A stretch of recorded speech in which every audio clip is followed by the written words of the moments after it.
Alright, what's going on today, guys? Massively nervous here. And today we'll be talking about the top 5 worst plugins of the year. Right now, top 5 worst plugins of the year. Let's go. Just to clarify, the plugin either had to be released this year or the paid upgrade for it had to be released this year. So we're going to be going from the 5th worst all the way to the number 1 worst. So this is in order. You know, it's kind of hard for me to choose some of these because I felt like the first 4 were so much worse than this one. This one I kind of just had to tack on here, even though I do think this one was underwhelming. I don't think it was as bad as the other ones, but SubLab XL. I think this is a pretty underwhelming upgrade. I feel like they didn't really add much to it. Like, if anything, this could have just been a free upgrade. It's funny because if you look up any of these plugins on Plugin Boutique, pretty much all of them have 5 stars. I mean, aside from the fact that you could just make all your bass sounds yourself, you know, and use a sampler or something of the sort, I still do like to use plugins like this. So for the most part, all they really added was a few more effects, more samples, some slight modulation type things, but like really, is this worth paying for to upgrade? I don't know. They should have gone the Arteria Pigments route and just give us the free upgrade. If you're gonna charge people for an upgrade, you gotta make it worth it for them to upgrade. Basically, if you phone it in or if you're just doing it to get money, I feel like it becomes pretty obvious. And for me, it seems like they were like, oh shit, we need more money. We need to secure more funding ASAP. I guess we'll put out SubLab XL. We'll charge $50. That's what it seems like to me. It doesn't seem like they were like, we got a great upgrade here. Yeah, they have to pay for this one. It's so good. They added EQ. EQ is one of the new features. It's not a good look. You're charging people for EQ. If I remember correctly, one of the issues I had with this was the levels of the presets were all over the place. So I'm not sure if they've updated this since then, but this was something that someone commented, is it doesn't read the velocity from the MIDI. If you are to play different velocities in your bass, then it won't account for that. I personally don't really do that very much. More likely to do that with a snare or a hi-hat than an 808. One thing I do remember that stuck out in my mind is that there was like a preset or two that were out of key, which is crazy to me because this is not one person working on this plugin. There's groups of people, like multiple groups of people, and you would think there would be some sort of quality control where they check this. You know, maybe I'm like being overly critical here. Oh wait, that's what we do here. Still decent plugin overall, but just a really weak upgrade from the past plugin. I actually believe I gave it a 7 out of 10. I don't know. You know, looking back, I think I probably would have given it like a 6 out of 10 if I were to redo it now. I think 7 was a little bit high. Should I do a video talking about times where I decided to change the score like in the future? Because there are a few plugins where I ended up using it more than I thought I would, or it ended up being better to me than I thought it was, or worse. I think that could be an interesting video, and I totally didn't get that video idea from anywhere else. We're working our way up here. So our number 1 worst plugin is going to be like light years worse than this. Okay, so this one was a bad upgrade. It's not bad overall. Number 4 in our worst plugins of the year, we have that one, iZotope RX10. Now it's the same deal with SubLab XL. It's just a really weak upgrade. It would have been nicer if they gave us some upgraded algorithms. I think there was a few new features. Most of the features they gave us were broken. The dialogue caption thing, that thing was terrible. Let me just play a clip here from that. They are say I am unsafe fucker footage up on the innocent. You've been monitoring's heart ran on thee.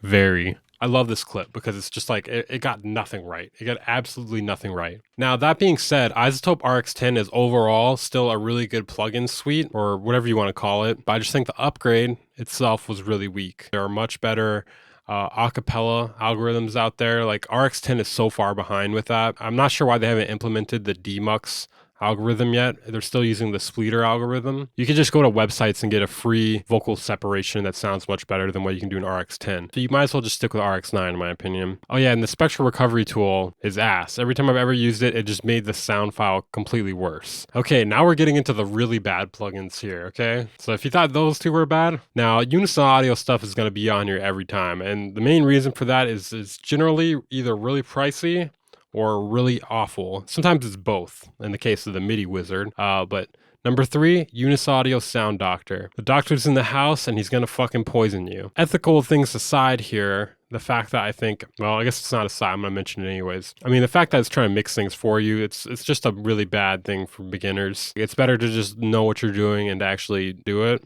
Aside from that, I believe it was like $300 or something like that. Like, it did seem like it was better than Drip, but the fact that it cost 10 times more than Drip, you know, What else do I need to say? I still can't get over the crowd effect that they added in there. What the hell was that about? Another thing that always has me putting Unison audio on these lists are their scammy websites. The websites are just copy pastes of each other. They say things like it works good 93% of the time, even though that has no application here. And then the websites are like 100 pages long. Their website might as well just say all over it, this is not a scam. We are not a scam. Another thing here, does Sep from Unison Audio live in front of a carnival? Like, what is that up there? What is that? Not my face, but beyond that, what is that over there? Is that something from his room in the reflection? What is that? Like, I wouldn't really be surprised if Unison Audio is just Sep from Unison Audio and then whoever he's paying to make the plugin. Another thing I hate about all their plugins is how they say stuff like, your family will finally listen to your music. They say shit like that in their ads. It's just like, dude, tone it down a bit. Seriously. Just everything combined. If it was like cheap, it wouldn't even be on this list, I don't think. But the fact that it's $300, that's fucking wild, man. Who's paying that for this? Anyone who wants to invest that much money in this sort of thing, they don't have that much money off of making music to begin with. Like, you're charging expert level prices for someone who's a beginner. Now for the number 2 worst plugin of the year, Unison Audio Mangler. Yep, we're back-to-back Unison Audio here. Now this one was a lot cheaper. The thing about this one is you might as well just use your stock DAW, saturator, and compression, because that's all this is really doing. It doesn't even have gain matching. It doesn't have dry wet knob.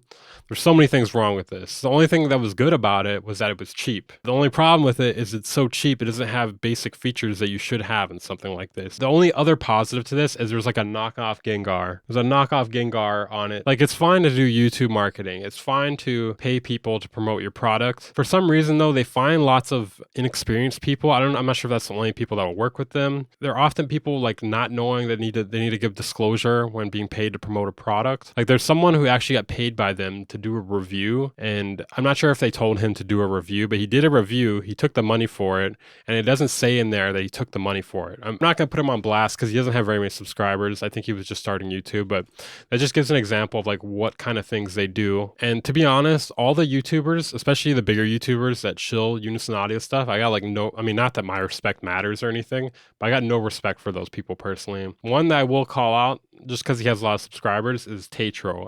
Tatro needs to get more shit for promoting Unison Audio shit. Like, the only way it should be okay to promote Unison Audio shit is if you take their money, ironically promote it, and then just trash it in the next video. Be like, yeah, that fucking sucked. I just took their money. You know, like, that's the only way. Or like, you promote it in like an ironic way where your audience knows you're not being genuine. You know, you're not trying to actually sell someone the product. It's like when people take like a Raid Shadow Legends ad, and then like they're just like, yeah, buy the game. Wink, wink. Don't try to pretend it's actually good and then like trick your audience into buying it. If you're doing that, you're being the bad guy. Okay, now the moment we've all been waiting for. Who is number 1? Who made the worst plugin of the year? Can you guys guess who it is? Who is it? Who made the worst plugin of the year? It was something broken, something with a monthly subscription, something that needed to be tested more. You guessed it, it's Kyle Beats Sandbox plugin. Now, if this thing was fully functioning, it might still be on this list, but maybe not as high. But the fact that it was completely broken from the rollout, some DAWs have their own undo button for VSTs, Ableton doesn't. So it's actually a big deal when something doesn't have an undo button. You know, it's not really a big deal with like a mixing plugin because like you're just moving knobs and stuff like that, you know? Whereas with the Sandbox plugin, if you change the scale, and you don't know what scale you're in because it doesn't highlight what scale it's in, you just fucking lost your thing forever. You click something, you've changed it, and you can't go back. There's too many options for you to figure out where you were. Now the fact that it has a monthly subscription, I already throw it in the trash anyways, but the fact that the presets and sounds were just pretty fucking mid, it was nowhere near worth being charged monthly for. I absolutely despise the UI. Everything was really small in it. You couldn't resize it either. Combine the facts that you couldn't resize it also with the fact that a lot of things are really small in it. You can't read anything. I just really didn't like some of the tactics being used. So they started off with it being a monthly thing,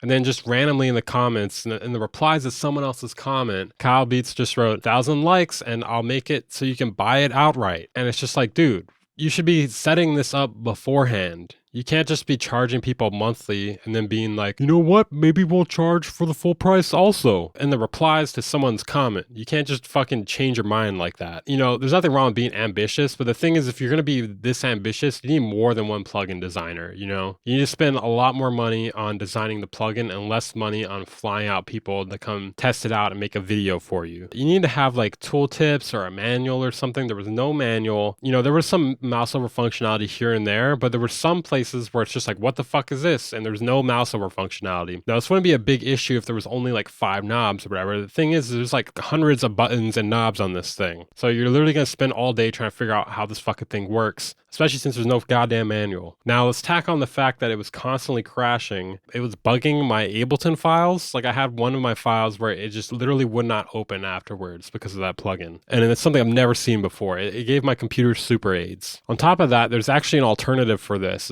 which I haven't really explored yet, but I've seen it. So it's called the_instrument. Probably like one of the worst names for a plugin I've ever heard. Like, they're in competition with Sandbox for the worst name. But the instrument apparently is very similar to Sandbox, and it doesn't have any of these issues. Now, if you guys want me to talk about this in another video, please let me know. I'll be glad to check it out. Anyways, yeah, by far the worst plugin of the year. I think that wraps up everything here. If you guys enjoyed this video, make sure to subscribe. Like I said, I think I only need like 189 more subscribers. It'll probably be less than that by the time I upload this in order for me to shave my head. And we have approximately 2 days. I was just thinking about how I needed a haircut yesterday. You can help make that happen. I'm gonna look like a fucking idiot. I'm gonna look like a fucking complete idiot. But I do have some jokes prepared for it. So, you know, it'll be funny for like a minute or two. And then it'll just be sad because it's like, oh, this fucking idiot shaved his head.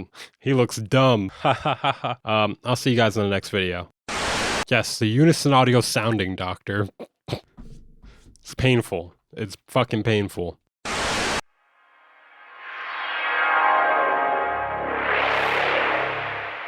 Bang Incorporated.